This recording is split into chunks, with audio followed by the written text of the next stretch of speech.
Welcome, everybody, to Everlasting Veteran Podcast. I am your host, Ryan Landry. I am joined in studio with Dr. Kevin Cameron. He is a military veteran. His long list of, let me tell you, your attributes, your contributions to continuing to serve on a personal, professional level is phenomenal. From doctorate in clinical psychology, summa cum laude, as well, and master's. That's an art in psychology, correct? Yeah, bachelor's and master's in psychology. And licensed psychotherapist. We'll dive into that a little bit more. I've started seeing that pop up a little bit, and I believe it's becoming more prevalent. A very decorated combat veteran, Purple Heart recipient. I am so pleased to have you on the show, be able to dive into so many aspects of what veterans and just overall people are dealing with in life today. Thank you for coming on.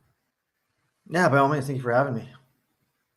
So before we get into the full service dog and all the background and the training, I mean, that was your thing in the military, you know, being a handler, having a dog with you,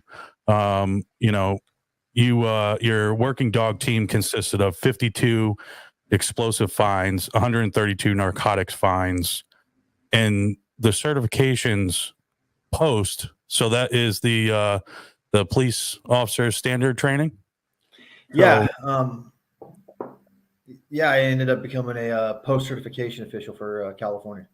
So I certify law enforcement dogs, explosives, narcotics, tracking, arson, stuff like that. Excellent. And we spoke briefly. I mean, the amount of training that you've had from, working dogs throughout your career in the military and now is absolutely phenomenal. And how you've carried that standard of training over into helping people outside of the military now. When did that kind of passion start of becoming a handler and working with dogs? Oh, man. So I had a very screwed up military career. I started off in the Army as a combat engineer. And then when all the craziness of the war started kicking off, I got voluntold basically to go become military police. And after doing that for about 2 years, I turned around and got voluntold once again to go do canine. And didn't know what the hell it was. I mean, I like dogs. Who doesn't like dogs? But I fell in love with it. I really did. I felt like going back to combat arms. You individually deploy to support every other unit. So wherever, like the traditional military, we deploy as a battalion or a company or brigade or whatever. Dog handlers just deploy by themselves, them and their dog. And they go out to a battle space and do their thing out there with God and everybody. And I fell in love with it. My dog saved my life half a dozen times that I know of. And then when I came back, I started doing dogs and somehow wanted up into the mental health world and treating vets that way. Yeah, it's phenomenal. And, I talk with a lot of people and those uncomfortable conversations of, how's your mental health, your overall well-being. A lot of people, kind of dumb it down into how's it going, and then if they get like kind of a abrasive or short answer, they kind of leave the topic alone when really sometimes people, they want you to pry. Sometimes they don't, but they want you to pry, I believe, or just be consistent in having conversations to see how somebody's doing. What have your experience as far as, speaking with people to be able to get them to open up, to actually heal in a sense, what's going on? So it's kind of funny, man. There's a huge misconception of what mental health actually is. I mean, everyone thinks that PTSD is this nasty, nasty condition or disease that everyone gets, and it's just not the case. People don't understand that PTSD is just a term used to describe someone who has gone through a significant emotional event that's changed the perception of safety. That's it. You're not broken. You're not dying. It's simply that, right? It's kind of like going to basic training. You're now a soldier. Well, you almost died. So now you pretty much have post-traumatic stress. But to actually heal people, man, that's a more difficult and easier concept than most realize. Right. The veterans and the military are independent cultures. And because we're independent cultures, we have specific traits to us that mental health just doesn't get. I mean, we're vets. We understand, hey, look, you ask me a question, I'm going to give you a short, direct answer, right? Because it's what we are. And then if you don't like what I'm telling you or I'm not understanding, I'm going to seek clarification. Hey, no, I hear you say you're fine, but what does that actually mean? Right. How's the family? How's the kids? How's the job, right? Well, culture is such an important thing for healing because in mental health, everything is a mental health diagnosis unless it's cultural related, right? And we would think that the VA understands that, but they don't. The VA actually doesn't treat veterans. The VA actually only treats those eligible for VA healthcare, and only about 20% of those who are eligible actually receive their treatment. And as kooky as it sounds, right? Everything is driven by research. So we have new firearms in the military because they did the studies and tests to see which firearms would be the best, right? Mm. In mental health, it's the same way, right? If it does not happen in research, it doesn't exist, no matter how common sense it is, right? A civilian is not a veteran. A civilian is not a Marine, but someone has to do the research for it to matter. We've been around. The country's been around for what, nearly 2.5 centuries, and I was the first one to do the research to validate us as an independent culture about in 2022. And that becomes important only because when it comes to healing, we have to separate our cultural norms from what's actually traumatic, right? So we are taught to hurry up and wait. We're taught that when we have a mission to go get it done, right? Well, if you look at this through a mental health lens, now you're sitting on your butt, someone tells you something to do, now you're quote unquote manic because you're up and about trying to get things done, and then there's going to be like, oh, you must be bipolar, right? It's not the case. Right. You're situationally aware because you were taught to be aware of your environment, your surroundings, right? Attention to detail.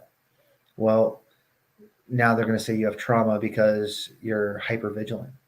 When the really screwed up part is the PTSD assessments and the trauma assessments that they give everyone. You can be diagnosed with PTSD just by going to basic training and never seeing anything traumatic. It's stupid. All because no one can separate the things that are culturally normative for us, normal as a vet, from what's actually traumatic. And to heal our brothers and sisters, we have to really provide education on the fact that they're not broken. They're actually normal for the life that they lived. And that we have to figure out what's actually bothering them. And we can address that. We're used to taking orders. Someone in charge says, you're broken. You have these issues. We're going to nod our heads, say Roger, and move out and try to adjust it. Yeah, it's kind of like the take Motrin, drink water, and keep moving. Yeah, yeah. And I do believe, like I just want to put out a point. Like, you talk about the culture, and I've had the pleasure of having David Marquette on, and we talked about his book Turn the Ship Around. And I had the current base commander for the submarine naval base here in Groton, Connecticut, in studio while we had Mr. David Marquette remote. And it becomes prevalent in so many different aspects in life, not just with work, but it also affects communities as well, the culture and climate of the communities, whether it's a veteran community which you serve in. And people have to have an understanding of what actually the culture is and what the climate actually is, and how to effectively make changes, be able to change one or the other, or both at the same time, to be able to make the community itself better as a whole. Oh my God, yeah. The concept of culture and the impact on the community cannot be overly stated, man. I mean, if you look at VA, right? The VA and the American Psychological Association are the governing bodies that talk to Congress, right? They set the standards for mental health care. Right. The problem is none of those agencies, the VA or the APA, actually identify veterans or what a veteran is. Um, and when they actually get off their butt and start doing that, man, you're going to see that a lot of these vets who are thinking they need mental health treatment because they're struggling in the outside world are going to realize they don't need mental health treatment. They need a block of education how to continue that transition into being a veteran. Right. And it's going to free up most of our VA resources, at least for mental health. The clinic I run out here in California, a good 80 to 90% of the vets I see are have a misdiagnosis relating to PTSD. Either they are not diagnosed with PTSD when they actually have it, or they're identified as having PTSD or another mental health condition when they don't. They're normal. They just need a block of instruction to learn how to adapt. Right. And the really screwed up part is traditional therapy takes between 18 and 21 weeks, 18, 24 weeks, something like that for traditional cognitive behavioral therapy. I'm getting veterans in and out of my door in 3 to 4 weeks. Wow. Done. At least done with their primary problems. And the mental health world doesn't even have assessments that can assess us. They don't. They specifically say they don't. And I have basically I literally created a mental health program that takes military fundamental knowledge, like a 5-paragraph op order, a risk assessment, basic AAR, and turn that into a therapeutic modality. And that's what I'm using to take care of most of these vets and getting them back into their life. It's ridiculous because once you heal the veteran, you give that veteran back to their spouse, back to their kids. You no longer have a vet that doesn't want to go outside because he's overwhelmed. Now you have a vet who can take their kid to a baseball game, take them to the park, take them to the movie, watch their kids graduate college, high school even. And you're giving not just that veteran their freedom back, but it's impacting generations to come because that kid's not going to be growing up being like, oh, I didn't get to do this because, my mom or dad was a broken veteran and we couldn't go anywhere. It's too hard for them. I was taking care of my parents the entire time. No, now it's, hey, I got to go my mom took me to go to Little League. So now I'm going to take my kids to go to Little League. Yeah. Yeah. And I think, and I'll have a hurt feelings report readily available after I make this statement, but I do think that there's a lot of veterans at one point or another, myself was included. So I just want to put that out there where you feel stuck, right? But I do think there's a lot of people that they don't want the resources. They want to continue to feel broken, similar to playing a victim's card of, care for me type of thing. And, it hinders the culture of the veteran community, I believe, because you do have a lot of people that, myself included, over the last 10 years, even though my transition out of the military was quite quick in some aspects of 6.5 months being unemployed to then becoming a police officer, I do think that there are times in our lives where if we had more education to be able to get through the struggles and the lulls and be able to deal with what we're dealing with up here, and having that education, you'd be more apt to be able to seek services to better yourself and want to better yourself.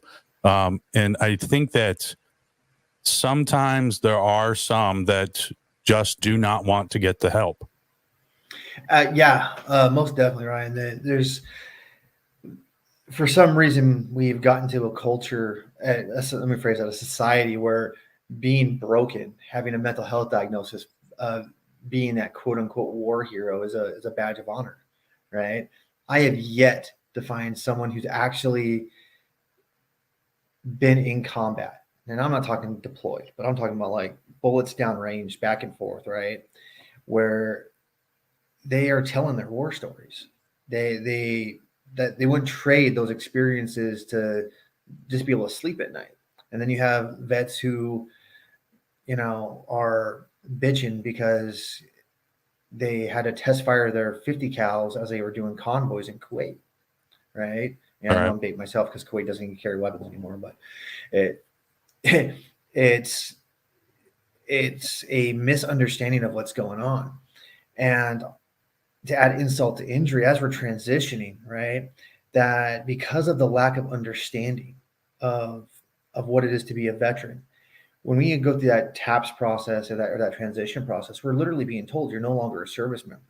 You have to go back to being a civilian because they don't know what a veteran is. Right. And they don't realize that you're never going to be a civilian. Once you complete basic training, you are not a civilian and you'll never be a civilian again. You go from being a service member to being a veteran. And it's like you can't unlearn to ride a bike, right? You may become shittier at riding a bike when you get older, or you may become a cyclist, but you can't unlearn to ride a bike. You cannot unlearn your military culture. And some of these guys are getting that mindset that because they were told by some civilian or some senior NCO as they were transitioning that you're now no longer a military member. None of your military stuff applies. So go try to make it work. That they just turn their brain off. It's stupid. Yeah. One of the things I learned in the Army was in the absence of orders, take charge. Right. Right. So how come these vets aren't getting off their lazy ass and taking charge of their life? I don't care what rank you are. I don't care how long you were in, right? If you did not have orders, you found something to do. Well, it's like we get out of the military, we forget to take charge of our life. And we forget to create plans and we're just reacting. And that's where a lot of these guys are suffering.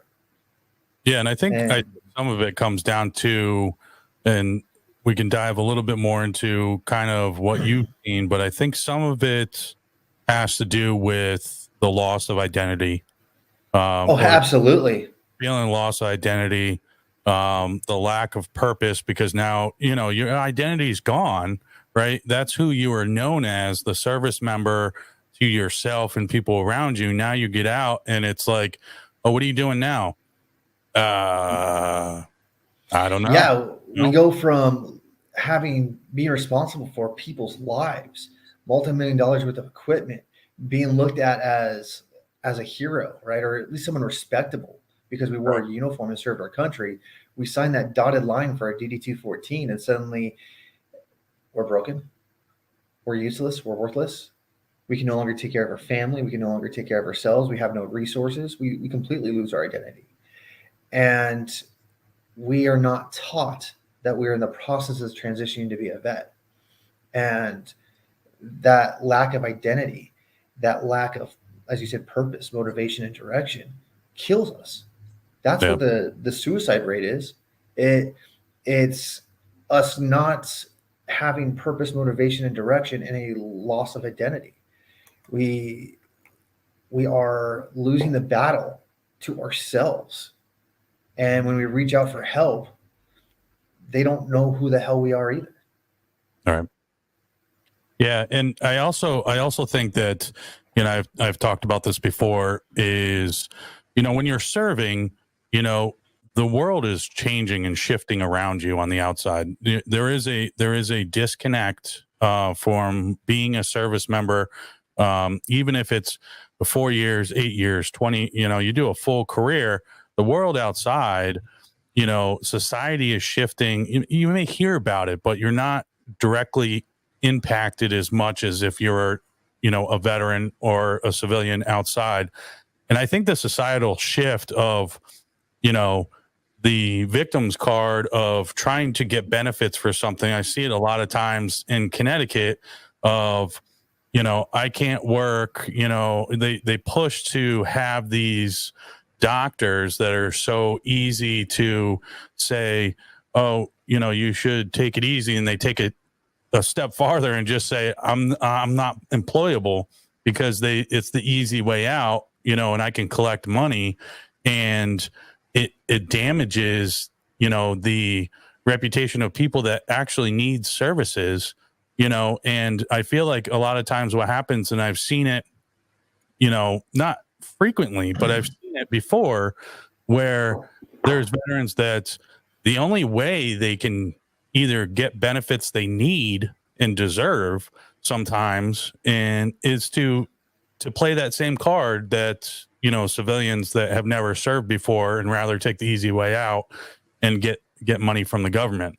And I think that has a playing factor into the psychological aspect of how to reinvent, like Javon Qualls talks about it, reinvent yourself. But I say it as like reintroduce yourself into the civilian world as the person that you are now after service, because you're a forever changed person. I think it does have some impact on how you deal with and manage getting the services that you need. So I wouldn't go that route with it. So I would agree with kind of a lot of what you're saying, but not entirely. We as a culture, we're taught that there is no I in team. You take care of the people to your left and your right. You do your job so they don't get hurt, they don't die, right?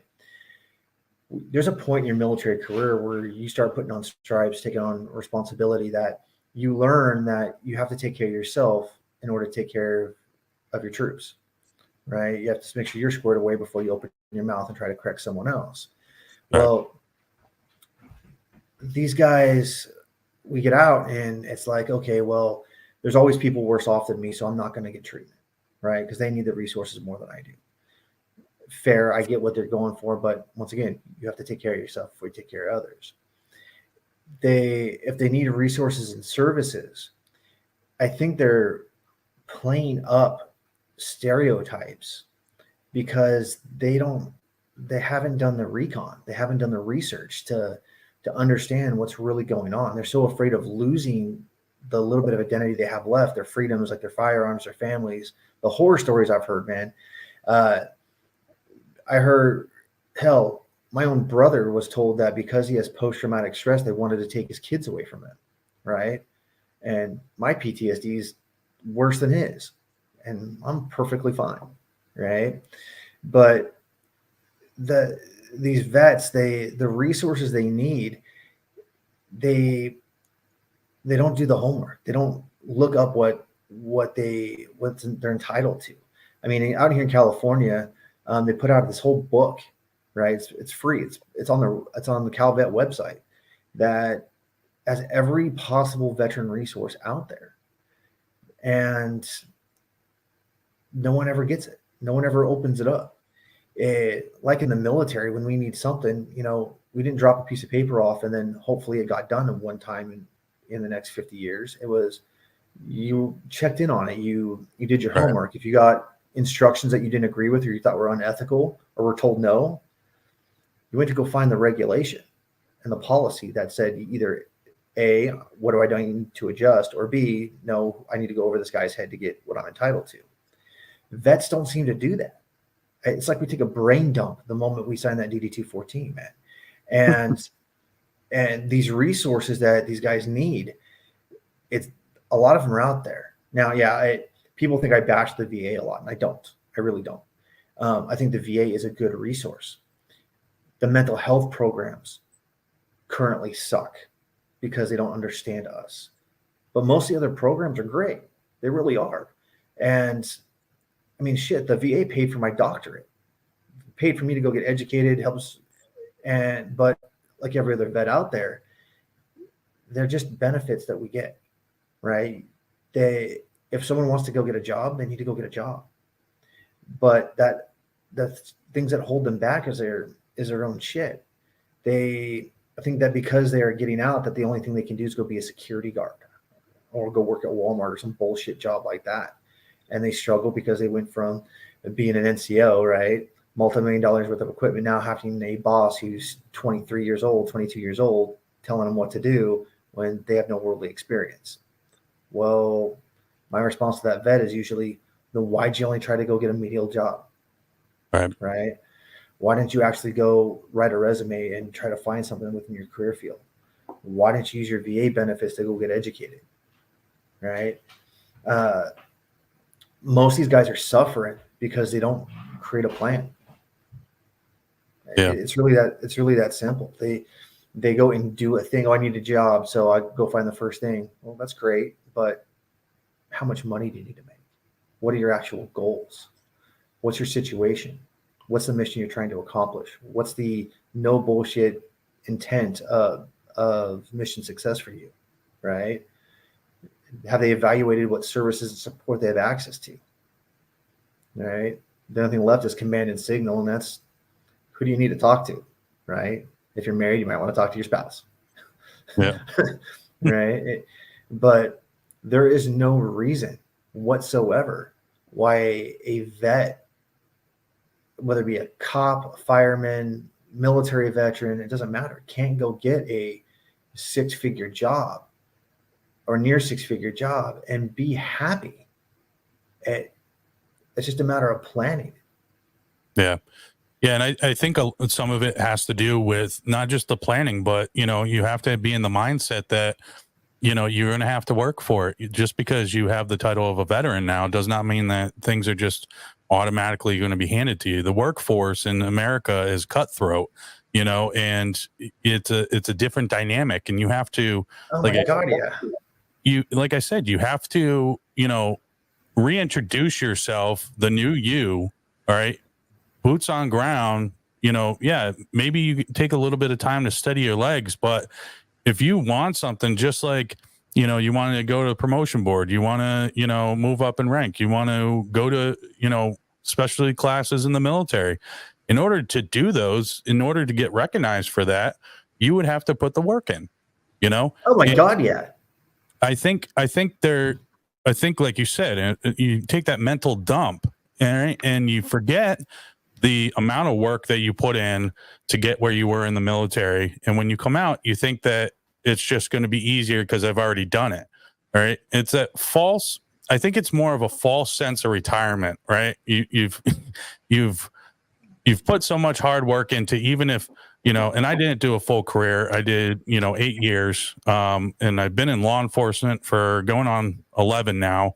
And, there's times where I say to myself, I want to go in a different direction, personally. Right. And we're more of a personal growth journey, and that's where Everlasting Veterans started. And a lot of it came from reflection of my life, and helping people within policing, helping, other veterans, friends, stuff like that. And, the birth of Everlasting Veteran was created because it's not just a podcast, and it pushes me right beyond my limits.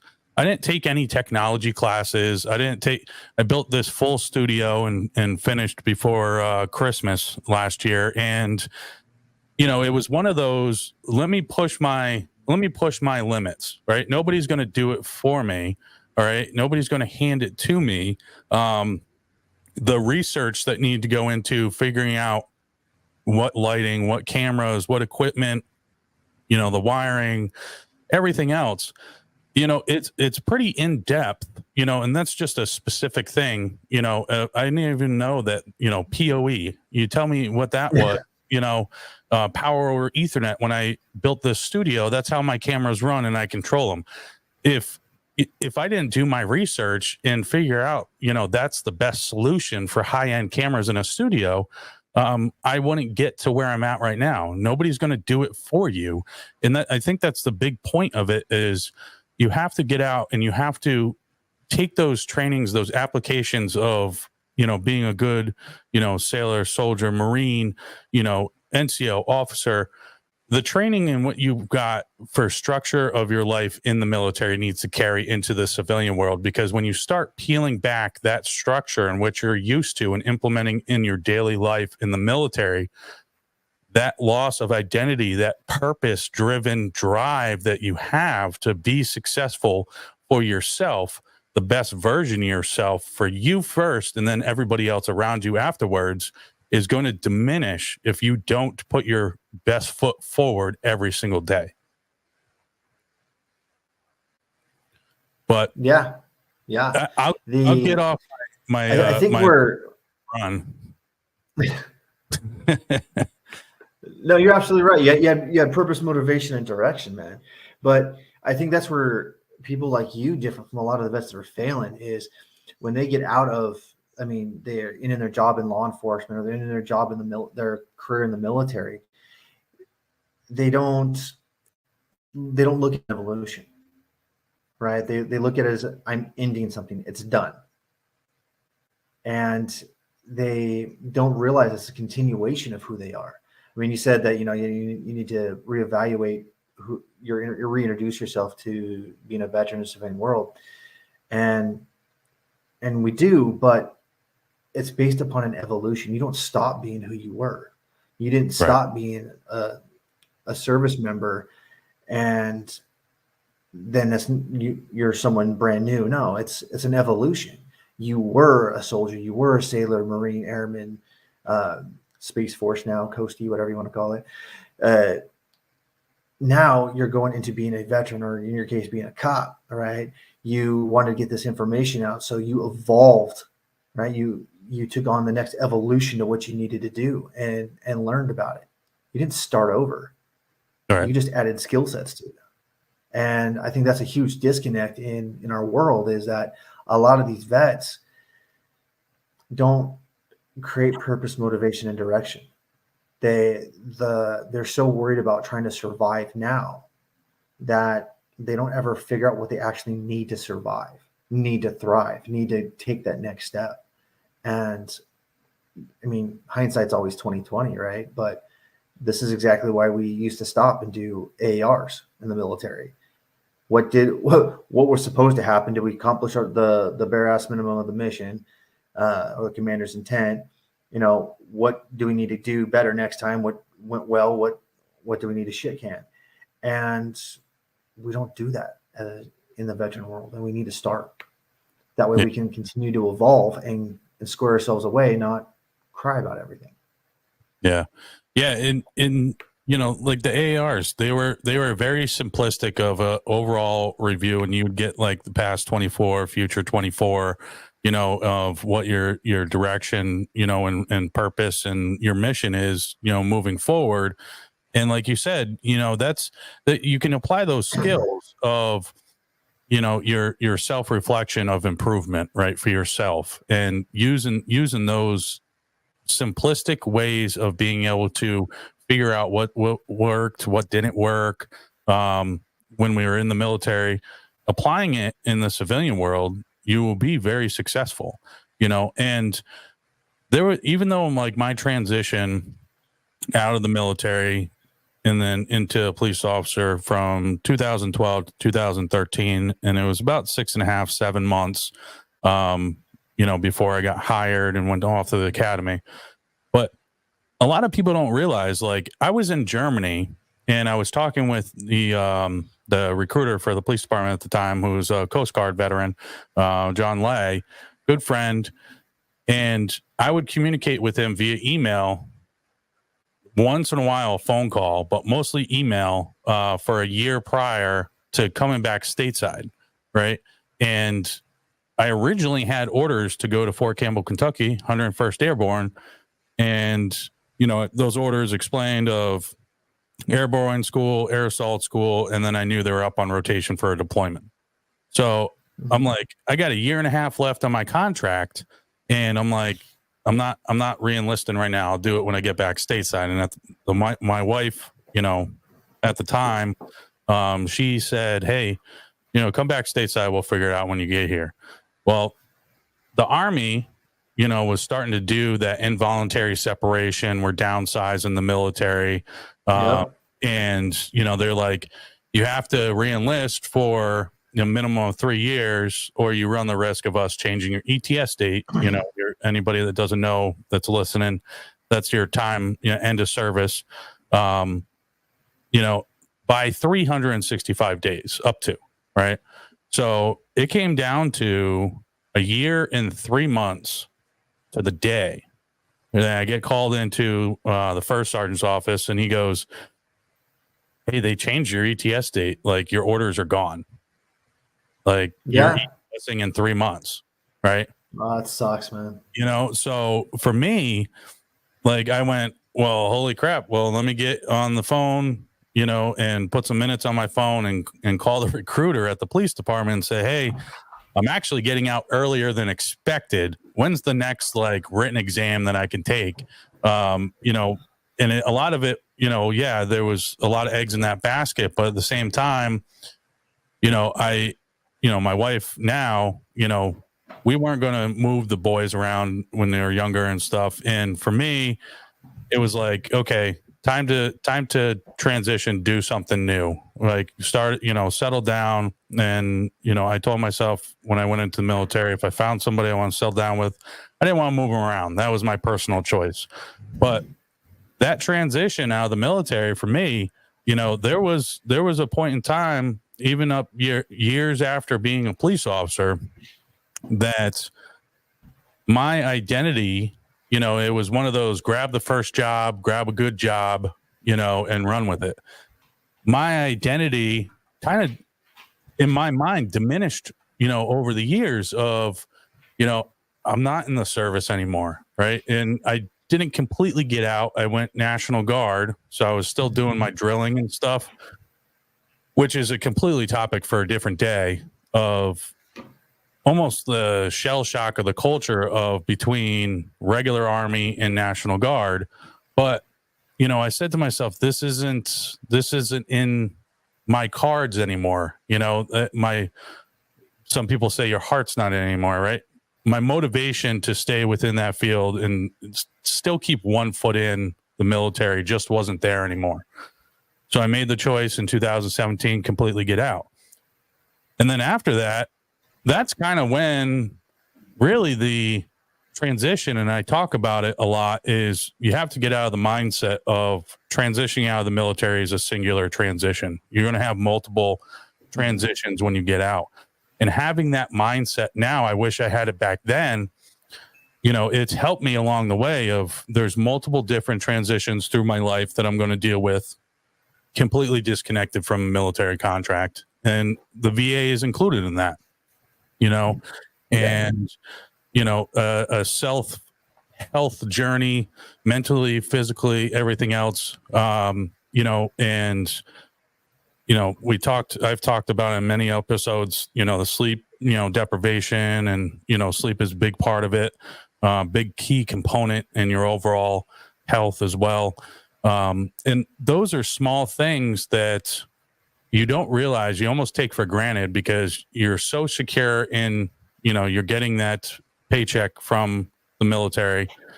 You know what your purpose is. You know what your identity is. You know where you need to be because they told you to be there at this time, and then when you get out, there's a lot of other stuff that happens throughout your life between paychecks and being able to take control over your own life, that you need to take charge. You need to be all of that. You need to be the one passing the orders down to yourself of saying, hey, I need to be here this time because this is going to be an improvement for me in my life and my family. And I think it's very important that taking self-responsibility when you get out, before you get out, and having a plan and having an objective, strategically planning it out is going to set you more up for success. Oh yeah. So the programs I created to take care of vets, I actually call Veteran Evolution, because I kind of had a really asinine transition myself. So I call it $1 million wound because I got a good graze to my knee in Iraq in 2007, right? But it really screwed up my knee. And then I ended up being on permanent profile for a few years. And in 2009, 2010, I went into sick call because I had a cold for about 2 weeks. I just wanted some meds to get squared away. And I was running the kennels up at Fort Lewis at the time. So it was a staff sergeant position, E7 position. I was a staff sergeant at the time. And I was non-deployable. I didn't have to deploy anywhere. So I didn't care if I was on profile or not. I was training other guys to go walk dogs downrange. Well, I went in for this cold, and this old retired colonel looked at my ring and goes, "Oh, you've never had a med board." I go, "No, what the hell do I need a med board for?" Right? I was trying to get promotable to E7. I was doing my thing, and he goes, "Oh, your career's over." And with a swipe of his pen, I was getting med boarded out of nowhere, right? Because the military regulation says if you're on permanent profile for like a year, you have to go through a med board, and that medical evaluation board, just for your listeners, it's just determine our fitness for duty. Well, I was doing stellar, and suddenly my career was over. It was like every other vet. Well, now what the hell do I do, right? I got very lucky in a lot of regards because I was supposed to be sent to this trial program they were doing at the time to get these vets out in 90 days, right? Get these guys transitioned out in 90 days. Well, that didn't happen. It was like almost a year that I was in limbo, sitting on my ass, a year and a half almost, and trying to find a job. Well, I got one of those dreams come true. I was slotted to take over TSA's K9 program for all of the West Coast. And, it was a good, nice 6-figure job, the type of job every one of us want. As we're getting out, everything's going to be set up. Well, I got out. I waited another about 4 to 6 months for that job to start. And the day the job started is the day it lost funding. Wow. So I went in to literally finally got the call to go get my ID card, and arrived to go get it, and got another phone call as I was checking in. By the way, the position is no longer available because we lost funding and we're sorry. I'm like, now what the fuck do I do? Right. It so happened I was training dogs on the side just to kind of keep myself busy and give myself a little bit of sense of purpose, and had a psychologist, former cop, said, "You should go train service dogs." I'm like, what the fuck is a service dog going to do for me? Right. And I was just training service dogs as, helping brothers and sisters out, people that needed them, because it wasn't rocket science. And he goes, "Have you ever thought about starting a nonprofit?" I'm like, I don't even know what the hell a nonprofit is. I was an Army NCO. What the hell do I know about running business? Right. And had to adapt real quick.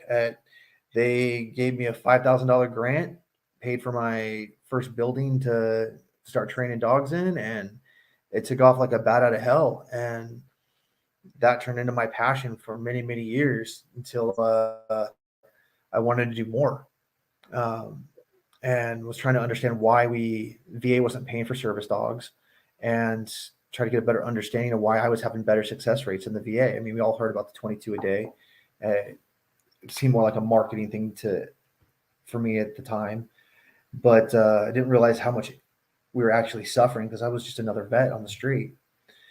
And I trained a few thousand service dog people and hadn't had a single suicide, not even a suicide attempt. I'm like, why am I doing better than the VA? And so I went to use my VA benefits to go get my master's in psychology, so I can get licensed, and maybe I'll do medical, become a quote unquote therapist, so we can get service dogs paid for by insurance. Well, found out that wasn't going to happen. And we were still having such great success with the vets and outcome with the service dog program, that I had a good voc rehab counselor who sent me to go get my doctorate so I could assess trauma, assess vets, and get them squared away. And that rabbit hole took me to understanding why the system was broken, why we were suffering so much. And that's why I do what I do now. It's that hard right over easy wrong to try to fix something I know how to fix. Yeah. Yeah. And I think it's very, very important. And a lot of people listening are going to be like, easier said than done. Yeah, no crap. It's work. Like, you have to put in work. Yeah, it's easy to say words, and that's why we're putting this stuff out of talking, and I've created this to be able for people to tell their stories, because if you can take one little thing and apply it to your life that's going to better yourself, that's the main mission. Right? Nobody can do it Yeah. for you. And at the end of the day, yeah, it's easier said than done. Absolutely, 100%. Like, you have to put the work in, and become responsible, for yourself. And I think Jocko talks about it, and I haven't listened to like a full podcast. I don't have the time for it, but I see these short clips, and he talks about like ownership, right? He talks about self-ownership, owning everything that you do, and I think it's very important. I started reading a little bit more about it. And I listened to more of that episode, more of a self-reflection thing for myself. But that's what you need to do, right? You need to take, these little bits and pieces. You may not hear the whole thing. You may not have time to listen to the whole thing, but there may be points that can apply into your life, or you can apply them into your life. Big difference. There's no exact right answer to get to where you want to achieve your goal, because everybody's is different, right? So I think that the important message is there's resources out there. The VA isn't a perfect system, right? No. They're adapting to 200,000 plus veterans getting out every year right now. And the system is overwhelmed. And, I talked about this before in another episode. I didn't realize that, or I didn't think about it, that, when you get your scheduled VA appointments, when they schedule those out, a lot of times it's waiting for funding to come down, like an insurance claim. It's pretty much exactly what it is, Yeah. and that's why the wait times are so long. That's why community care was put in place, because the system was so overwhelmed. And that community care, that outreach to be able to schedule you and get your appointments sooner has been put in place, because the system is overwhelmed. So, and I've heard horror stories across the country, and a lot of it comes down to funding within certain areas and everything else. So understand that it is a process, right? You're still going to have that hurry up and wait, right? But if you see things through, one, you're going to have that sense of accomplishment that, okay, I didn't back down. My big thing was I didn't want to go through the process because of failing myself, right? Failing myself. Yeah, you don't want to feel broken. Right. Failing myself, of not attending appointments, not figuring out what was actually going on with me.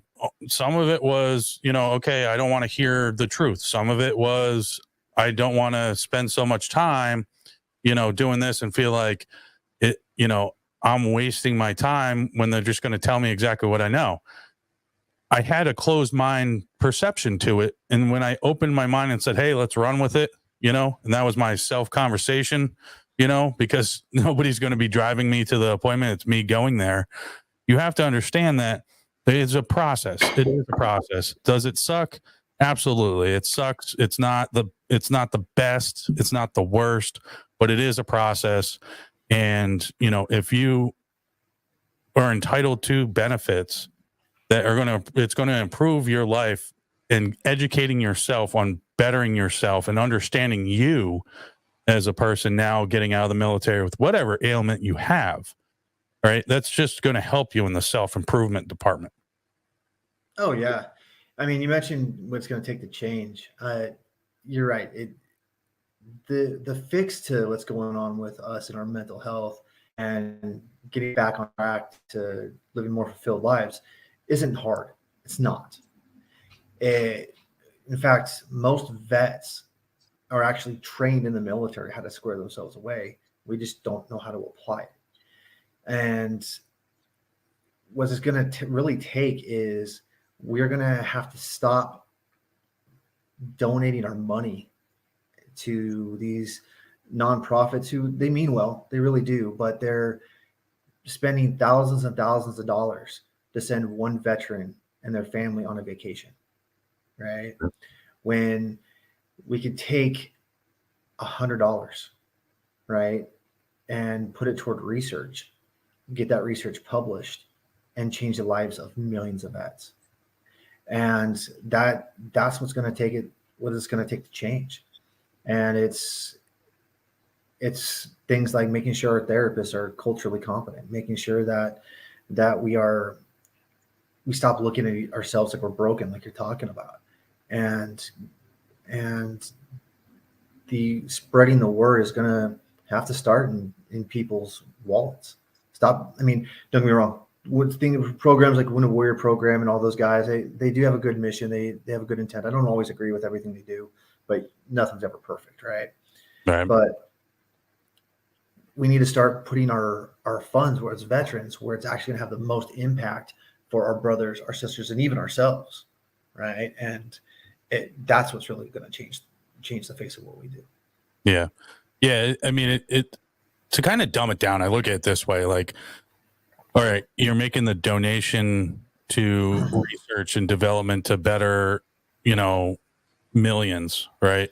Or you're buying a cool t-shirt that's popular, right? It's one's sexier than the other, and one has a different feel good to it, and I think that's what it comes down to is like, are you donating money to a cause that is going to have a direct impact, or are you, buying a t-shirt or making a donation where it has an indirect, that company or nonprofit is donating X money to be able to do, something on a more low level, feel good for the moment, not have a good recourse afterwards to help more people, and I think that's kind of the point you're making is as a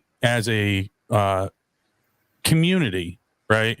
As a community, veteran community, and many other people can relate as well, not just veterans. Like veterans, I feel like, or anybody that has any type of ailments, and I say ailments because disorders and labels and stuff like that's somebody going and saying, okay, we need to come up with a name for it. All right. And how you perceive that, all right, is going to kind of affect your psychological aspect of, what you have, a disorder, like what's a disorder, but I say ailments because I just, I look at our injury, you could say injury, it's a different mindset, right? It's a different mindset, perspective of I may not be, 110% like I was before, but you're working towards that. You're bettering yourself and eventually you will get there, and having that, having the mindset that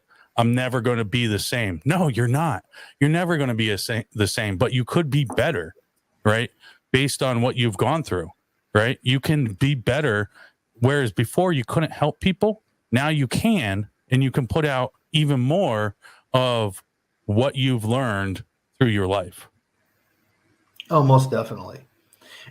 Ultimately, the way I look at it, man, and the reason why I'm advocating so much for change in vets and for our healthcare and mental health stuff is because we've been fighting 22 a day for how many decades now, right? We're losing. The definition of insanity is doing the same shit and expecting a different result. And what we've been doing before hasn't worked. Right? Yeah. We should not be struggling like we are. We go fight the nation's battles. We defend our country. We do impossible shit, but we can't survive in the civilian world. Come on. We gotta make some change. Yeah. And to your point of research and to the 22 a day, I mean, a lot of people don't realize, that's based on statistics that was done and research done long before many veterans from Afghan and Iraq wars were transitioning out. That is, I think, 12 years now? 12 years? Those numbers, so I actually know where those numbers come from. So those numbers come from the first 2 years of the war, first 2 years of Iraq, 1 year of Afghanistan. They come from only the states that track veteran suicide rate and only about 23 states track veteran suicide rate. And most of it is optional. It's only if they identify them being a veteran on their DD2 or on their death certificate. California and Texas, being the two largest veteran populated states, don't track veteran suicide rate. And they only count Iraq and Afghanistan, which means Vietnam, Kosovo, Bosnia, any operation less than 30 days, any non-credible deployment.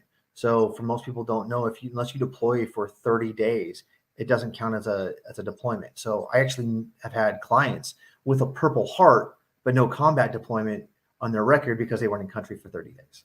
Right? So those numbers are very skewed. The numbers specifically from, I read a research article like about a month ago that said the numbers just from the OEF veterans is about 87 a day or some craziness like that, which is freaking ridiculous that our generation of veterans are losing that battle at almost 100 vets a day. Yeah. It's crazy. Yeah, and last year I dove into researching it. I think it was American Warrior Project. I believe. Don't quote me. It's been a year since I looked at that article and that research that they did. But a year ago, it was astonishing, and it was 44 to 48. And this is in all different age groups, categories. So it does encompass the Vietnam, older veterans that served, not just Iraq and Afghanistan, and encompass all veterans.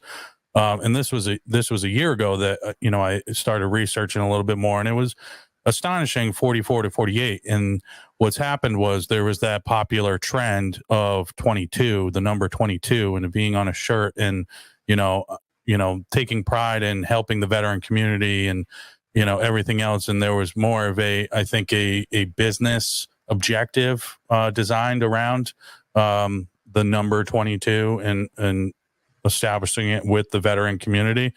But I think that if we take a step back, we need to see more perspective on what's actually happening. And the number will astonish, like you said, in the 80s. There's a crisis going on in our community of veterans. And, and I say this wholeheartedly, you can't have community without unity, and you can't even spell the word, right? And that's my big slogan, if you want to call it, right? No, that's just me saying, hey, this is a real thing, right? We can't have a veteran community if we're not unified, right? We can't accomplish things together if we're not unified, and we have to do it together. And we do need the support from people that aren't veterans as well, because it is a crisis in which we're dealing with, and we can only get better if we know exactly what's going on, doing our research, and finding solutions to what could be a simple problem or a hard problem. But the only way we're going to be able to do that is to have a unified front to accomplish the mission together, and stop this back and forth of, I'm competing with you in the same space type of thing. It's like, all right, dude, just go do your own thing, because this group over here is trying to accomplish this, and this group. No, we have to come together. You have to have an open listening concept, open mind, to be able to hear each other. And that's the main reason why I have the logo that I do with the headphones. It was fitting that it's, a podcast, but at the same time, we have to slow down and listen to each other. And I've said this over and over and over again, and I'm going to continue to say it until it hits home to more people, of slow down and listen to each other, understand what each other are going through, to be able to progressively move forward together as a community with unity. Yeah, Kevin, what you're saying, it drives me insane. We have to actually listen. We have to set the ego aside. It kills me. There's a lot of popular vets, I should say, right? A lot of celebrity vets these days, right? That they come across as being driven by ego, because they're trying to now put out these veteran wellness retreats and these veteran wellness things, but they don't even know what the hell they're talking about. And they refuse to actually talk to to people who do know what they're talking about. They refuse to look up research. They're jumping on these trends and making people pay for these activities to market their celebrity status, but they're not listening to anybody. They're not actually taking into account what our needs are. They're not actually doing anything for the benefit of the community, just their pocketbook. And you're absolutely right. We got to set these egos aside and actually listen and reach out and do something to address this catastrophe. Yeah. And I said it, I don't believe maybe the last episode, the episode before, you know, it's almost in a sense of we're competing who's the best veteran, right? That mentality, yeah, like it was that kind of, I see where it comes from, and I think it comes from a place when you're in the military of competition of, you know, who's the best soldier of the year. So, you know, that mentality, right? And I think it comes from that place, but it's shed in a negative light now that we're out, because I think the people that are doing it do have some self-identity issues of who am I now, right? They're still trying to listen. You're going to continue to fill a smallest void, you know, for the rest of your life, right? There's part of you that was left in the military. Accepting it and moving forward and filling it in a positive way is going to contribute to your self-growth and the growth of people around you. Sitting here and going, you know, I have this large void, I'm never going to fill it, and I'm going to try to be the best veteran possible, and nobody else is better than me, I'm the best veteran. That ego needs to go out the window, right? Of the dynamics within the veteran community, right? And I have respect for, I'm not going to say I'm special forces. I'm not going to say I operated on any tier team levels. I didn't. All right. But the simplicity of what we're trying to accomplish is irrelevant to the conversation, right? Nobody's taking away the service in which you contributed on whatever level it is. That's not what I'm trying to push forward, or anybody is trying to push forward. We're trying to push a better community together forward. And if you think that you can do it better than anybody else and nobody can help you do it, then you're causing hate and discontent, and you're dismantling the unity within the community. Oh my God. Yeah. I mean, that shit drives me nuts. It does. A lot of these guys are capitalizing on the cool kid club, right? Yeah, we all thought special forces, Rangers, and all that crud were great. You know, we all wanted to be a part of them, but now that we're out, they're such a they don't get me wrong, those guys busted their ass, and we all have their missions, right? But they're such a small piece of our culture that it doesn't matter. All right. And not to take away from anything they did, but it doesn't. I mean, you're absolutely right that we have to actually look at what the problems are. It doesn't matter what you did in service. It matters that you are a vet. And I mean, most people don't realize, right, that the rough average of communities have a disabled population under 65 at somewhere between 11 and 20%, somewhere around there, right? And over 50% of those guys tend to be veterans. All right. It's a freaking scary concept. There's so much that needs to be done, and we have to actually work to fix it and build that community. Stop tearing each other down and bringing people up, right? Yeah, we'll always have the posers. We'll always have the wannabes. But at the end of the day, what you did in the military doesn't matter. You're still a vet. You're still a brother. Or still a sister. Yeah. Yeah. And, you know, and I see what you're coming from. And there's going to be people that are going to be like, what do you mean my service doesn't, what do you mean that doesn't matter? You know, there's going to be those people when you can't open your mind, right, to say this what I've done in the military, it doesn't apply. It doesn't matter to the situation moving forward. Yes. I get so much flack, when I've brought this up before, and because people can't, they want to thump their chest and say, I did this, right? Here's the concept. When you get out of the military, whatever your rank is, whatever you did, unfortunately, right? Society does not give a shit, right? Society says, what are you contributing to society now? Okay. That's the real truth. All right. That a lot of people can't accept it. They want to sit there, and I am guilty of it just as much as anybody else. As soon as I got out, your head's held high, chest puffed up. I served, I did this, and there was pride behind it, and continue to have that pride, but in a different way, right? You have to be able to take that positive energy when you first got out and even to now apply it in a different way, right? Your contributions to the country does not go unnoticed. However, you have to apply those lessons from life and from your service in a different way now, in a positive light, to be able to help others. We talked about, your brothers and sisters to your left and your right. That same concept applies when you get out, right? And if you think that, you want to veteran better than anybody else, try to civilian better than everybody else, and nobody can reach that status that you're reaching, all right?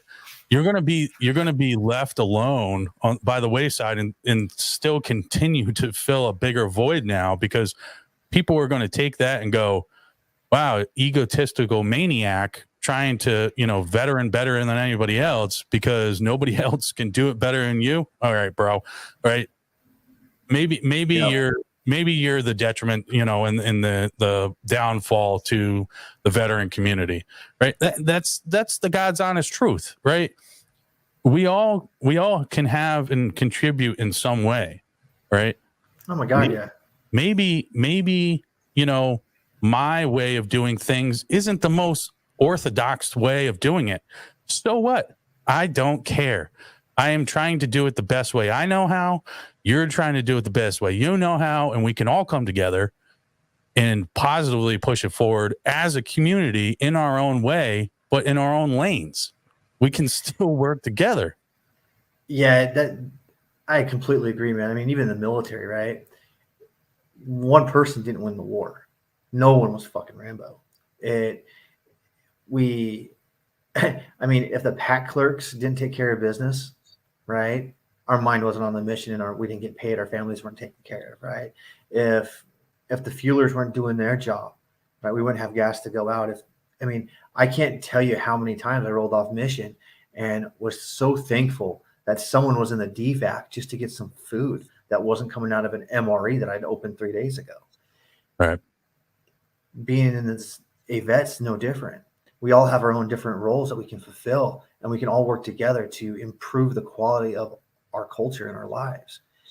But we just got to do our part. Yeah.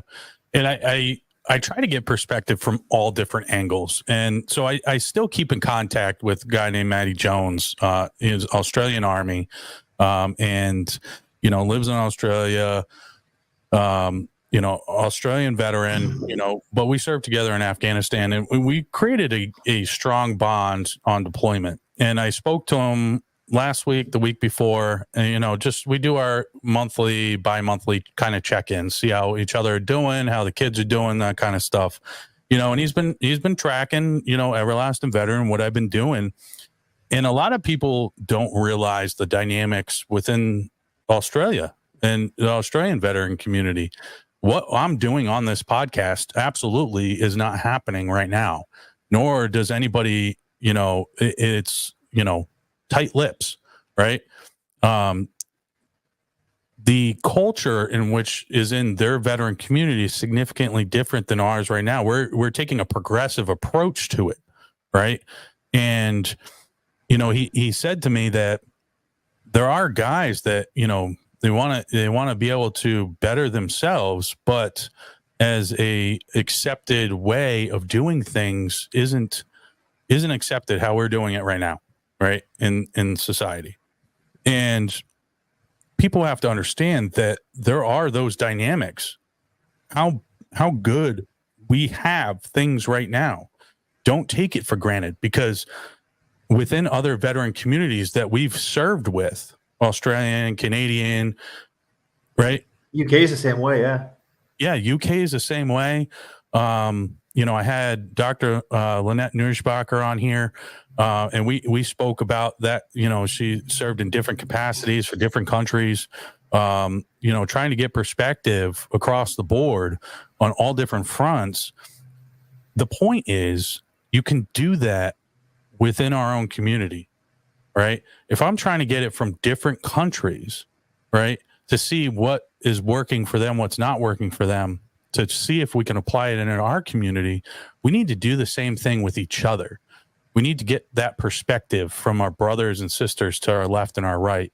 Without that perspective, we're not going to be able to understand each other 100%. You're absolutely right. Absolutely right. When I was a dog handler, we used to call it filling the proverbial toolbox, skills and things that we need to get other people's views and opinions, because we needed to see the world from the outside looking in. Yeah. Not just our view. Yeah. And it's hard to do when you close your mind off, right? When you close your mind off, and I'm guilty of it at times, right? And I was guilty of it. And it's one of those things. It's a I believe it is more of a self-armored type of thing, to because you don't want to get hurt more than you are, and think that you can do it all by yourself. Nobody else can do it for you. But at the same time, you can get help and get the perspective from other people to be able to apply those necessary and useful tactics and training and information and knowledge that somebody else can provide to you is invaluable. And to anybody that has a nonprofit or for-profit, and I speak about this a lot, you can do nonprofit work and be a for-profit that directly impacts a community, right? A nonprofit or for-profit is a tax filing business model for a organization, and that's how they run their business, right? Plain and simple. You can have a direct impact into a community and not be set up as a 501c3, right? And that's what I've done with Everlasting Veteran, because I didn't have a team behind the scenes on the daily operations. I do have a team that's not an official capacity, wear the t-shirt Everlasting Veteran type of thing, if that makes sense. Yeah. You can have a team around you, and not have board members to be able to effectively make the same changes, right? Just because it's not and looking for the tax breaks and all. It is what it is, right? I wanted to make a direct impact, and I am planning on starting up the Everlasting Veteran Foundation, to be able to push that nonprofit work over there, have more influence from different people, perspective, and everything else. But it is a difficult task starting up a 501c3, and a lot of people don't understand the amount of work that goes into maintaining and running it legitimately, without it failing. Now I'll challenge you there. That I found out that starting a nonprofit is easy. It's the maintaining it legally is the hard part, right? Yeah. There's so many programs out there. Like I can send you information to get a nonprofit set up where you're at. They do everything for you, which is nice. But it's maintaining it legally after that. That's the hard part, and sticking to your mission. Yeah. That's the hard part. I say in an aspect more of, having committed people with the same, mindset and drive to be able to, start up, a nonprofit. Not in the sense more of getting it off the ground, but more of people presently actively helping push the mission forward. That's the difficult part, because You know what I mean? That's the side of it that, is difficult, is, having consistency, right, across all fronts. Yeah. That's the biggest challenge that a lot of nonprofits face, is the consistency. Everybody wants to join it for whatever reason. And I'm going to quote Jocko again of the intent, because this is one thing that stuck with me. He briefly talked about intent has a smell, right? And, if your intent is poor, whether you're taking the title poorly, right, just to have a title, your intent is poor and it has a smell and it stinks, right? That's, I think, what happens sometimes, not all the time. I think it happens sometimes when people take on roles, they do it with poor intent, and they don't have the mindset to say, I'm going to take this because I want to do good. They just do it to take a title, and those people you have to weed out, and that's the truth of it. There are great people in this world. I don't think if you're in the mindset of everybody's against me and everybody's out to get you, you may have to take some self-reflection. But at the same time, you do have to be wary of people that want to take positions just to have titles. Yeah, that's always a hard one. And then the more successful the nonprofit is, the more greedy people come in and they take you away from your mission, and it sucks. It sucks. Yeah, and I deal with it on a small level. The dog program that I started back in July. I've taken, not even a word, taken, just making up words on the show now. Oh, good. That's all good. It's your show. You can do what you want. Yeah. I'm going to create a definition and it would become a word. So with the dog program that, my brother-in-law and I started, and anybody that hasn't listened to any shows, he's a Marine Corps veteran and has been a dog breeder for 15 years now. Just a passion he has, being around animals has helped him, and that's his purpose. That's his identity. That's what he's created for himself. And, we talked about, donating a dog. At first it was, a companion, providing a dog for free to veterans as a companion. And before I launched anything, I said, I want to take it a step further. I want there to be real purpose behind it. And I don't want to my program's not for everybody, right? Just like any other program out there. If you want a dog from Everlasting Veteran pays for the training. You're getting a dog at a young age, or a little bit older, untrained. The reason why I designed it is because of purpose, right? And giving that purpose in a remote setting, right, where you have a responsibility, you have something in place. I'm not just handing you over a dog that's already trained. I tried to take an unorthodox approach to providing PSD dogs to veterans, and, it's one of those things where it's not a program fit for everybody. Not every program is, right? But we were able to do 5 dogs in the first 5 months to 5 veterans. That's awesome. That's awesome. And that is because of Rockin' Frenchies and because of Meadow Ridge, Wimes and Danes up here in Connecticut. We're at Vets Rock last year. We did a 2-dog donation. The last 4 dogs were to local veterans. The first one was down in North Carolina at a veteran event down there. And it's taken off, where I think that, the feedback I'm getting is like, this is awesome. Am I going to have bumps on roads? Absolutely. But I'll figure them out as I go. Is it going to be always perfect for every single person? Absolutely not.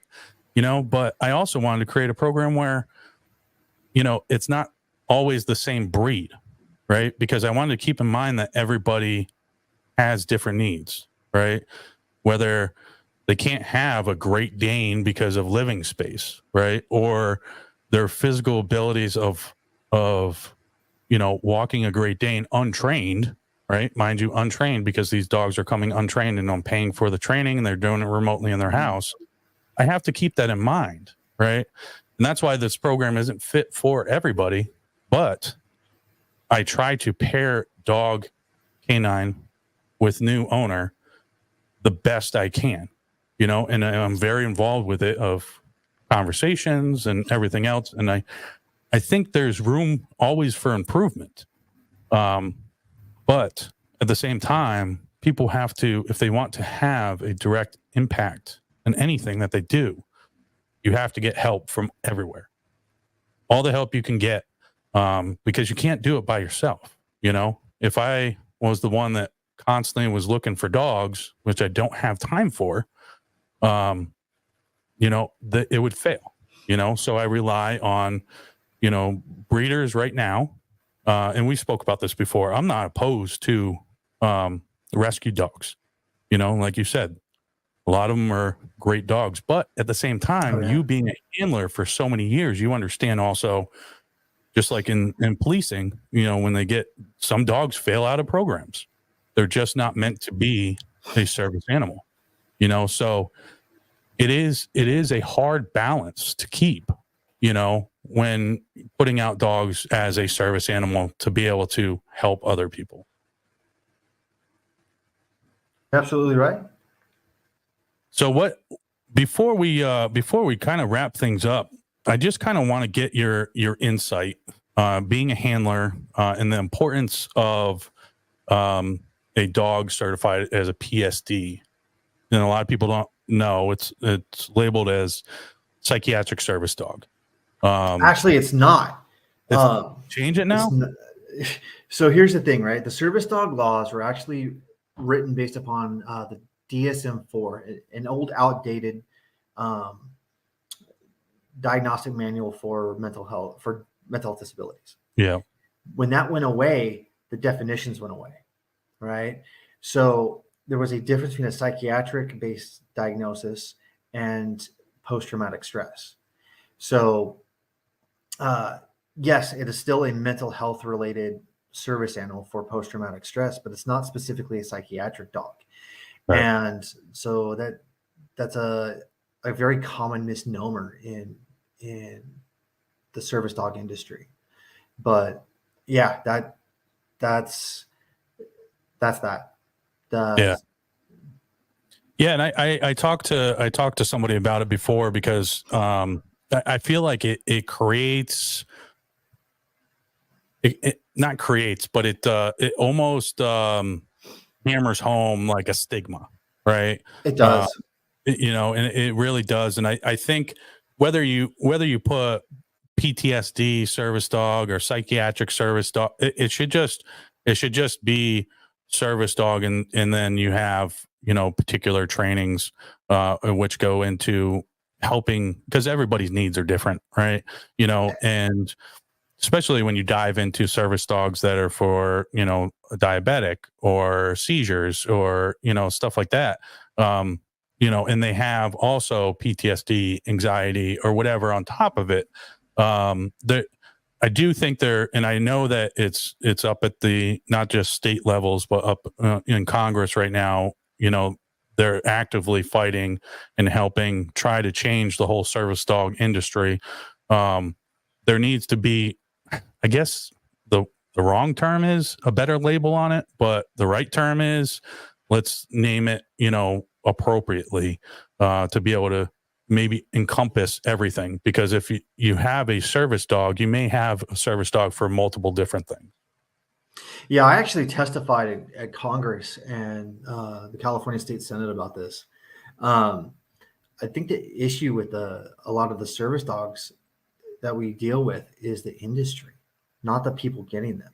They're overtraining these dogs in skills that are unnecessary that these handlers can't maintain, and then they're looking like nightmares in the public. So the public's like, well, if my dog can do this, well, I'll just bring my dog out, and then we create all these service dog issues, right? And fake service dogs. Right. Things. But back to your point of how important is it for these trainings and utilization of these dogs? Service dogs can change lives, especially for mental health. especially for veterans. Post-traumatic stress service dogs and even mental health-based service dogs can serve a variety of functions.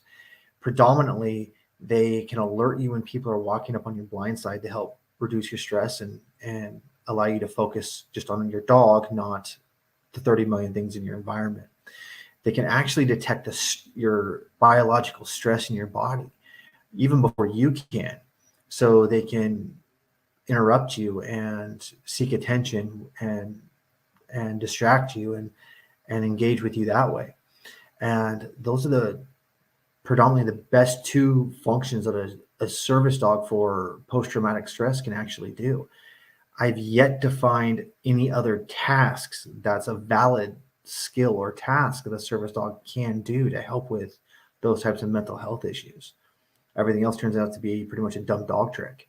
But between those skills and fundamental obedience, those dogs are a great battle buddy for anyone dealing with mental health issues like that. Yeah. Yeah. And I think it is a good thing and I don't think there's enough research and studies that goes into it as well, because dogs' senses are a million times more than ours. And I do think that it is a good aid. And like you said, a battle buddy. They are becoming your, I guess battle buddy is the best way to put it. They are the ones that, are helping through the situations. Yeah. So battle boy is a great term. You're right. Well, this goes back to, funding research to support our quality of life, right? The only research is being done right now is ran by the VA, and all their research programs in this have all failed, and it's garbage. That's a whole different show for you. But Yeah. our culture is about, watching our sector, right? And then our buddies to our left and our right watch their lane. And then if one of them go down, we pick up their slack. Well, when we get out of the military, we no longer have that platoon of 20, 30 other people to watch our back. So now we are picking up the slack of 29 other people, plus trying to take care of our family, plus looking for hazards and dangers and all the other cultural crud and traumas that we're dealing with. So we're just overwhelmed.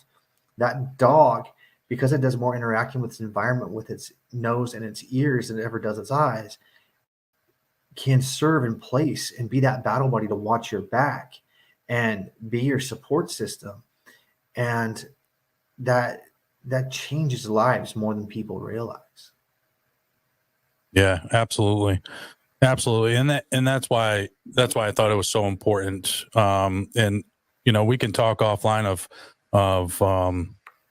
building even better fundamentals, pillars of the program in which I have, because I'm always looking for, improvements and everything else. But you can go and, be able to contact Dr. Kevin Cameron. Social media is just Kevin Cameron. And then are you on LinkedIn as well? I'm on LinkedIn. My bio and webpage is Kevin-Cameron or Dr. Kevin Cameron .com. And I'm easy to find. Facebook, Instagram, LinkedIn. I'm all over there. Awesome.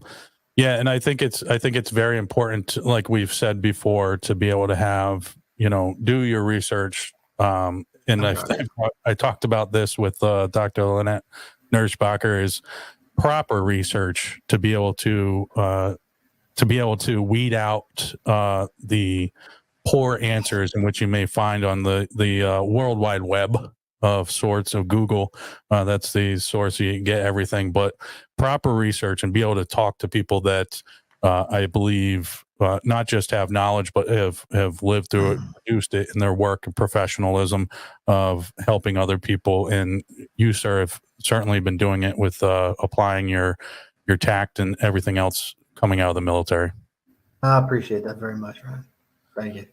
Well, I appreciate you coming on. Everybody, this is Everlasting Veteran Podcast with your host, Ryan Landry, Dr. Kevin Cameron, and you guys have a great time.